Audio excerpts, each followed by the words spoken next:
I wish I had somebody like me when I was 30, 40. I wish I had somebody who shared with me what I'm sharing with you now. For those of you who are young, when you hear these things, just keep quiet and learn. Don't come and show how much grammar you know and how much current affairs you know. You have not reached this age bracket. You have not had this experience. You have not had this experience. Listen, getting old or reaching the age of retirement is like an annual general meeting of a cooperative. Annual general meeting of a cooperative, they give a report. Your savings, your shares, the money you are owing, and there are several columns.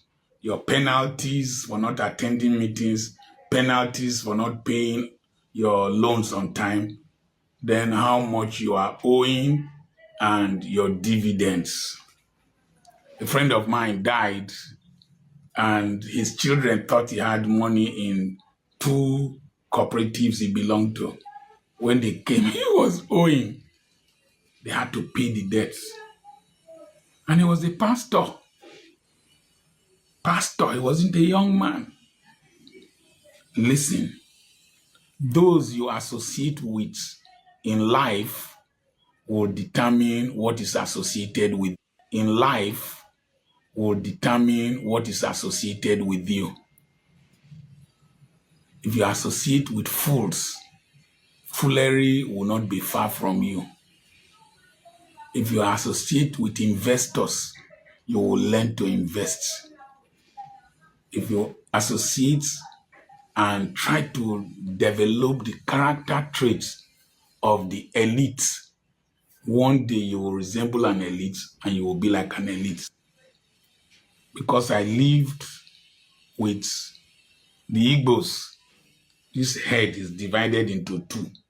One side is Urobo, one side is Igbo. I think it's the dominant hemisphere that is Igbo. So you are influenced, that is Igbo. So you are influenced by your environment. That's the nature-nurture debate. Number two, in old age, if you did not invest your time well, you will be doing what you were supposed to do when you were much younger. In old age, if you don't use this body well, if you use this body to pursue money, to pursue wealth, you will reap the dividends one way or the other. You might start using wealth to pursue health. So you must strike a balance. Strike a balance. At this age, if I was still running medical practice, I would have been ruined.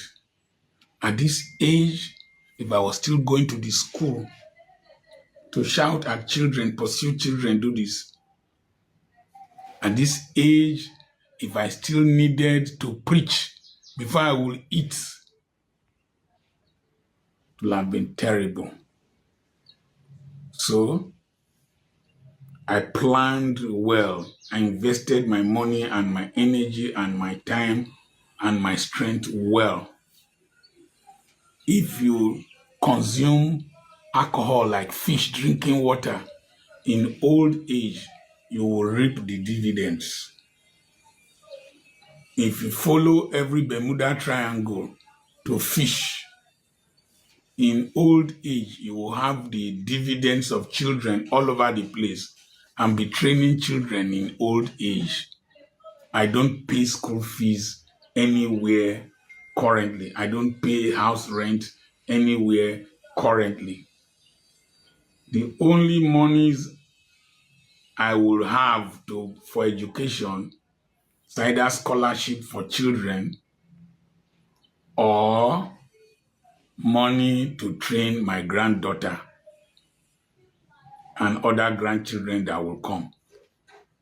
So old age is a period of harvests of the dividends of your life. If you are too extravagant, too conspicuous consumption, old age is not the time to pay debts. There are many politicians you are seeing, you know how much they are owing, you'll be weeping when you see them. You'll be weeping when you see them. Old age, you will reap the fruits of your labor, the dividends of your relationships, the dividends of your integrity, the dividends of the competencies, the dividends of your influence. It is very important. Old age is very unforgiving. In fact, the future is deaf and dumb. When you will be complaining, if I had done this, if I did this, if not for Buhari, if not for Tinubu, if not for our wicked government, if not for this, if not for that, the future will be staring at you. Don't say anything. Don't hear anything. It won't reply. And the funny thing about the future, it is an impartial judge. All your excuses, all the reasons you will give to answer you.